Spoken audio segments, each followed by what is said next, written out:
खान साहब बताइएगा, आप अगर हम बात करें 6 सितंबर के वाक़े की, तो जो जंग सितंबर थी, कौन से ऐसे फैक्टर्स थे जिसने लीड किया इस बड़ी जंग को? और कश्मीर का मसला उस वक्त भी एक बोन ऑफ कंटेंशन था। तो कहा यह जाता है कि उस वक्त भुट्टो साहब वज़ीर ख़ारजा थे, वो भी शुरू से एक जारहाना पॉलिसी को कंटिन्यू करने की बात करते थे कि कश्मीर के बगैर पाकिस्तान का जो पर्पज़ है वो कंप्लीट नहीं हो सकता। तो कौन से फैक्टर्स थे जिसने कंट्रीब्यूट किया इस वॉर के आगाज़ को, और पाकिस्तान का जो डिफेंस है उसके बारे में अगर आप कुछ बता सकें तो। बिस्मिल्लाहिर्रहमानिर्रहीम। देखिए, सबसे पहले मैं बताना चाहूँगा कि आज यौम दिफाए पाकिस्तान और यौम शुहदाए पाकिस्तान और आज के दिन हम पाकिस्तान की सलामती और खुशहाली पर जाने कुर्बान करने वाले तमाम शुहदा को याद करते हैं। इसमें 1947 में जो 10 लाख अफराद शहीद हुए थे जी। पाकिस्तान बनाने में, वो सर फहरिस्त हैं। इनमें 1948 में कश्मीर के जंग के शुहदा शामिल है, 1965 1971 के शुहदा शामिल है।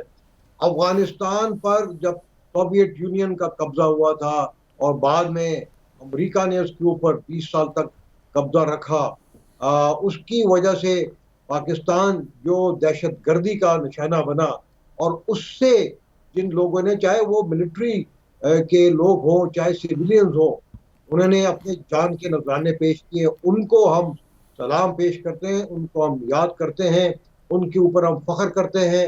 साथ साथ कारगिल के मार्के में जो लोग शहीद हुए हैं, उन सबको हम याद करते हैं। और इसलिए याद करते हैं कि उन्होंने कायद आज़म के दिए हुए फरमान जी। को हमेशा से याद रखा, उसको जिंदा रखा। कायद बिल्कुल। आज़म ने फरमाया था कि हमने तो आज़ादी की जंग जीत ली है, लेकिन इस आज़ादी को की बका के लिए हम्म। हमें मजीद स्ट्रगल करनी पड़ेगी, हमें मजीद कुर्बानियां देनी पड़ेंगी।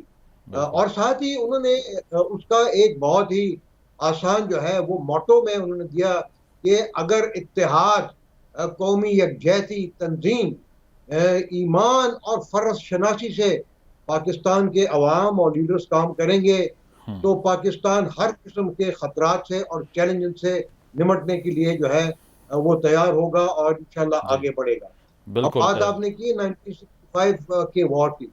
जी। देखिए, 65 में जो अददी बर्तरी थी इंडिया की, वो पाकिस्तान आर्मी के लिहाज से वो 3.5 गुना से ज्यादा थे हमसे, एयरफोर्स में 5 गुना ज्यादा थे, बिल्कुल। नेवी में कोई तकरीबन 8 गुना ज्यादा थे।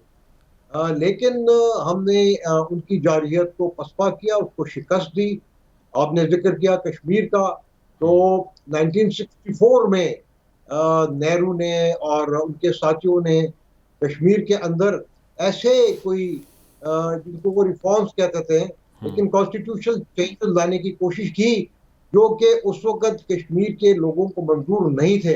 हम्म। और उन्होंने बगावत का अलम बुलंद किया और उसके खिलाफ जद्दोजहद शुरू की।